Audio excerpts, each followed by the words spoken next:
From the calm, seemingly unhurried formations of military aircraft over the country, John Q. Public and family are fast becoming as air-minded as their fathers and grandfathers became. One day late because of a heavy rainstorm of 65 miles an hour, the 1940... And a welcome to Cleveland from F.C. Crawford, president of the National Air Races. Of the last 13 National Air Race meetings, the 1947 races mark the 10th held in Cleveland. Ohio's Governor Thomas J. Herbert brings the welcome and best wishes of the Buckeye State. The Bendix Trophy Race, the longest cross-country event on the program, gets the races off to a fine start as movie stunt flyer Paul Mance, who set a new record in winning the 46 Bendix, makes another record-breaking flight. From a standing start and with one stop for refueling, Mance flew the 2,048 miles from Van Nuys, California to Cleveland in 4 hours, 27 minutes, maintaining an average speed of over 460 miles per hour.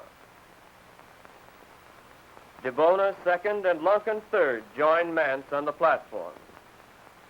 Jacqueline Cochran, for many years a leading figure in American aviation and herself winner of the 1938 Bendix, congratulated fourth-place effort. Bill Eddy, Tommy Mason, and F.P. Whitten finished 5th, 6th, and 7th. Although she finished out of the win circle, Jane Page received $1,000 for turning in the fastest time for a woman pilot.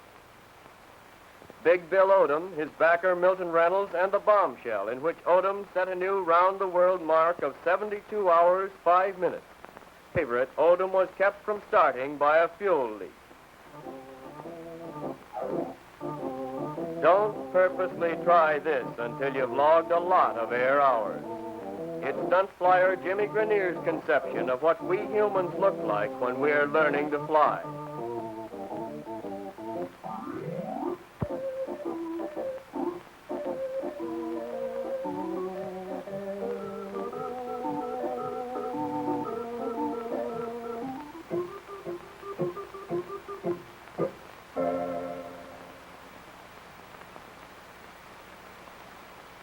Right in line with the increasing civilian interest in aviation is the Goodyear Trophy Race, a new event on this year's program. This race is limited to midget planes of individual design, such as the one entered by B.F. Robinson. Sweet Pea is the name of the plane entered by Art Chester, veteran air race pilot. Steve Whitman, another air race veteran, has entered this red job, known as the Whitman Special. Many of these planes, built in backyards and garages, contain jealously guarded secret features or hand-tooled parts which may well become standard on the plane of the future. They're off. Flown in 4 elimination heats, 2 semifinal heats, and 1 final race, the Goodyear took 2 days of flying to complete. With their power limited to engines of 190 cubic inch displacement, most of them Continental C-85s. Some of these tiny planes, making the most of design and construction, reached speeds of almost 200 miles per hour.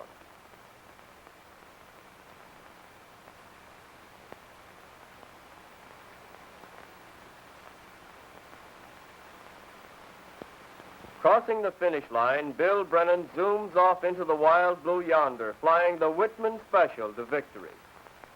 Mutual Admiration Society, Brennan and Whitman.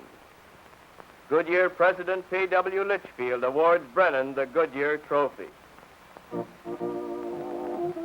The Call to Battle Stations opens a service show simulating actual battle conditions. Enemy planes are sighted, and gun crews man their stations. The formation of B-29 passes over to drop its eggs.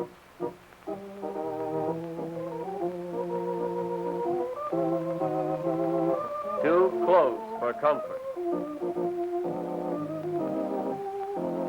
The Navy's cracked Blue Angels demonstrate formation flying techniques.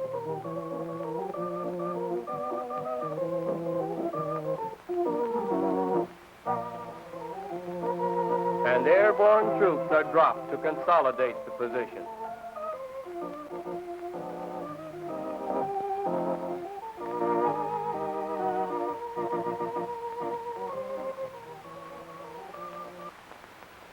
With the second holding of the Halley Trophy race, the National Air Races seem assured of an all-woman event worthy of the flying ability and competitive spirit of such girls as Ruth Johnson and Jane Page.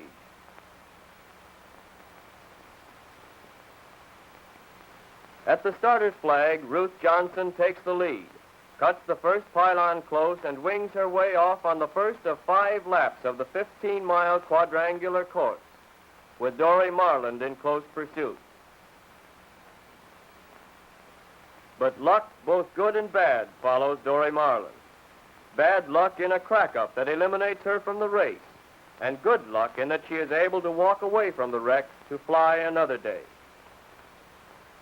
There's nothing to remind one of powder puffs and fancy hairdos in the race these girls are flying as they swing their AT-6s around each pylon and roar off to the next. Ruth Johnson holds her early lead, however, and becomes the winner of the second Halley Trophy race, with Grace Harris in Bill Ong's ship second and Edna Gardner White third. With a smile on her face, her arms full of roses, and the proud red cap of Kendall perched jauntily on her dark hair, Ruth Johnson is typical of the fine American youth wherein lies the future of American aviation.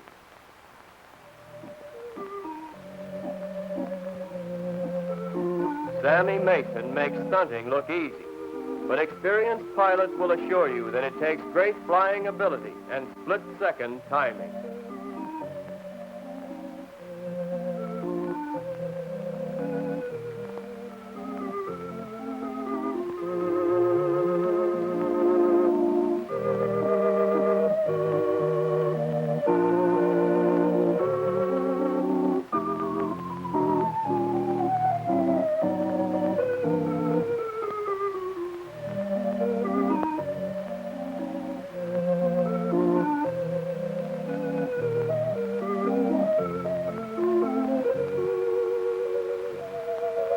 Another new event in the 1947 races, which catches the fancy of the spectators, is the Kendall Trophy race.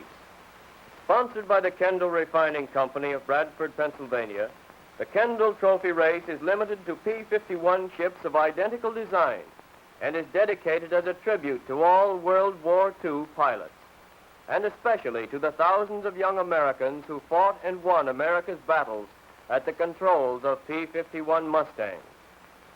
Never in the history of air travel has there been a more logical sponsor for a flying event. Kendall and aviation grew up together. From the time of the barnstorming pilots who flew by the seat of their pants to modern blind flying and speeds approaching that of sound, Kendall's record of achievement is unsurpassed. With greater and greater horsepower being produced by reciprocating engines, and the revolutions per minute of various parts increasing in proportion, lubrication has become a prime factor in the proper functioning and long life of aircraft engines. Kendall, the 2,000-mile oil, the oil you use in your car, has assisted in answering many of aviation's lubricant problems. At the drop of the starter's flag, Woody Edmondson of Lynchburg, Virginia, roars off into the lead. Close behind is Steve Bevel of Hammond, Indiana, in his silver Galloping Ghost. After holding his lead for 3 laps, Edmondson develops trouble and Bevel takes over. Continuing to pull away, Bevel wins by a full mile. Another winner for Kendall. But then Kendall is an old story with military aircraft such as the P-51. It is doubtful if the complete story can ever be told of Kendall's close cooperation with the government during the past war. Working with Uncle Sam and the manufacturers of military airplanes, Kendall had a prominent place in the program for developing and testing aviation engines. The Raymonds congratulate the Bevels. Bruce Raymond, co-owner of the Galloping Ghost, flew it to 4th place in the 46 Thompson. R.A. Keck, Kendall vice president in charge of sales, awards the Kendall Trophy to Steve Bevel, who set a new world's closed course speed record of 384 6/10 miles per hour to become the winner of the first Kendall Trophy race.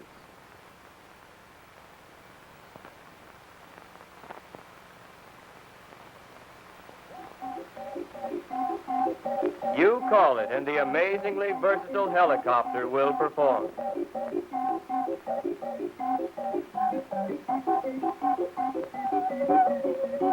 Backward, forward, or around in a circle.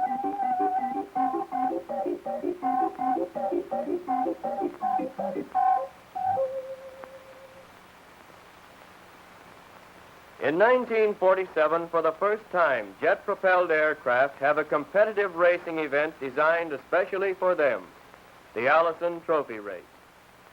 Sponsored by the Allison Division of General Motors Corporation, leaders in the manufacture of jet engines, the Allison is a cross-country race of 520 miles from Cleveland Airport to Indianapolis, Indiana, and return. Competing are 6 Army Air Force jet pilots flying Lockheed P-80 Shooting Stars, powered by Allison jet engines. 1 hour and 3 minutes after the takeoff, they are back, with the winner, Captain Burner, having flown the 520 miles at the unbelievable average speed of 494 miles per hour.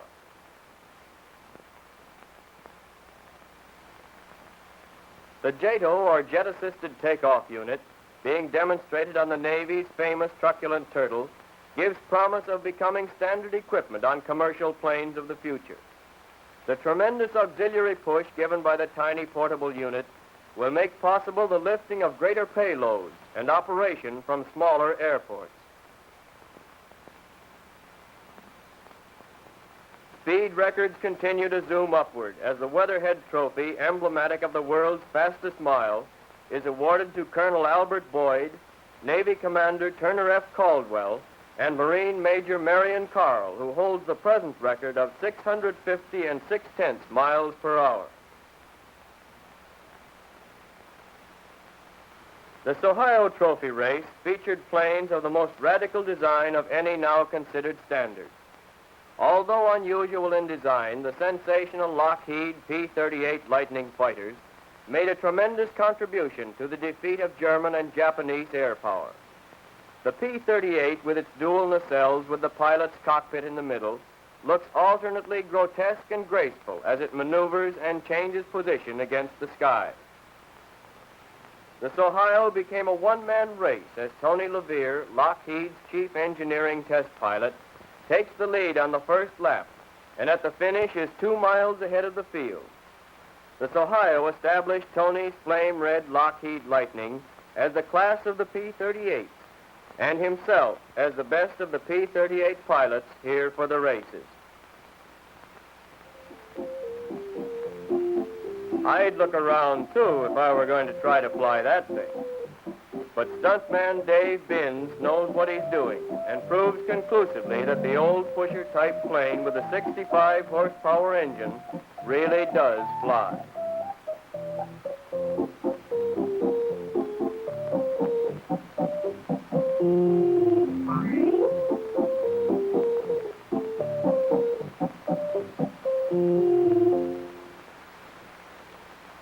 That youth will be served was made apparent in the Tinnerman Trophy race for P-63s, which was won by 21-year-old Ken Knight, former fighter pilot. Flying his first race, Knight took the lead in the 5th lap and roared on to win $2,500 first place money and the Tinnerman Trophy. There's no doubt about how Ken feels about winning. A drafty way to make a living.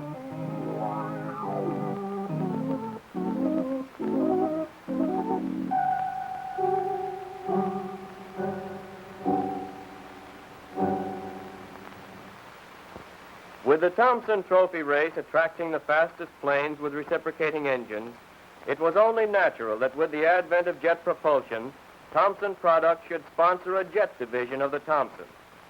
The winner on the shorter course with tighter turns and less straightaway is Lieutenant Colonel Robert L. Pettit, whose average speed was slightly over 500 miles per hour, despite the fact that his visibility was lessened considerably by a blood-stained windshield received when he hit a bird at full speed.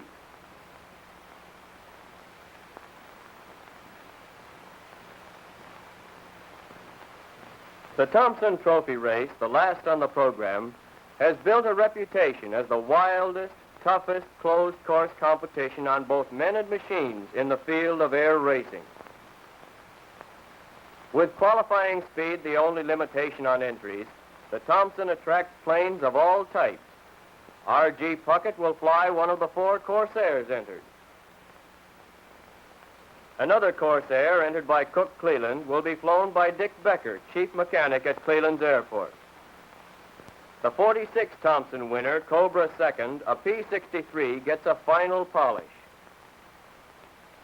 Cleland himself will pilot this blue and white Corsair. The Corsair is, in reality, an engine with wings. Its huge 28-cylinder Pratt & Whitney Wasp Major was never designed for single-engine pursuit ships. It now powers super bombers like the consolidated B-36 and the Boeing B-50. In the horse race takeoff, it's every man for himself. An illegal starter in the race added to the confusion. On the first lap, Deming takes the lead. Hardwick comes in very low, too low. He crashes, wrecking his plane, but he is unhurt.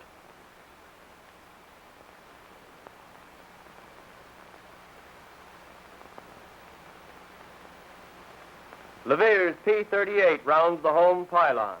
Becker takes the lead from Deming in the second lap to lose it to Cleland in the fourth.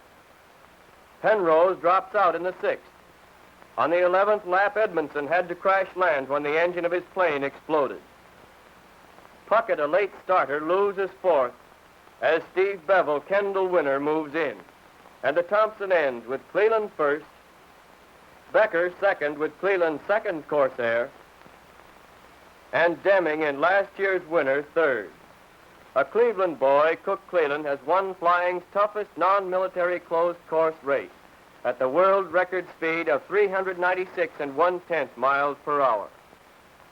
$19,500 richer than he was half an hour ago, Cleland will devote part of his winnings to improving his private plane airport on the outskirts of Cleveland. It's just another way civilian aviation profits from the national air races. And so, with the finish of the Thompson, the 1947 national air races are over. And once again, Kendall has contributed immeasurably to the writing of aviation history for all first-place winners.